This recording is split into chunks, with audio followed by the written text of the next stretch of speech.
Praise the Lord. நல்லா இருக்கீங்களா? இந்த நாளில் உங்களை பார்ப்பது மிகுந்த மகிழ்ச்சி. ஏன் தெரியுமா? 7 மாதங்கள் கர்த்தர் நம்மை அழகா இந்த வருடத்தில் நடத்தினார். இந்த 8வது மாதத்துக்குள்ளேயும் கர்த்தர் நடத்த போகிறார். கர்த்தருக்கு ஸ்தோத்திரம். ஏன்னா எரேமியா 40ஆம் அதிகாரம் 4ஆம் வசனத்துல 5வது வரியில கர்த்தர் உங்களை என்னையும் பார்த்து சொல்றாரு, நான் உன்னை பத்திரமாய் பார்த்துக் கொள்ளுவேன். இன்னைக்கு இந்த செய்தி கேட்கிற உங்களுக்கு தான் நான் உன்னை பத்திரமாய் பார்த்துக் கொள்வேன் சொல்றேன். ஆபிரகாம பாருங்க, ஆதியாகமம் 12ஆம் அதிகாரத்துல முதல் 2 வசனத்துல உன் இனத்தையும் உன் தேசத்தையும் உன் தகப்பன் வீட்டையும் விட்டுட்டு நான் காண்பிக்கிற இடத்துக்கு போன்னு சொல்லுவேன்.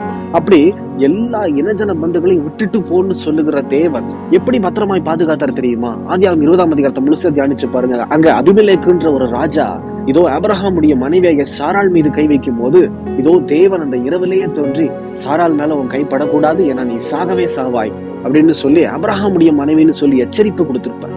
அடுத்த நொடியிலே அந்த ராஜா அபிமெலேக்கை கூப்பிட்டு இந்த சாராளை ஆபிரகாமோடு அனுப்பி வைத்திருக்கிறார். பாருங்க எவ்வளவு பத்திரமாய் ஆபிரகாமை நடத்துகிறார். ஆபிரகாமை மாத்திரமல்ல,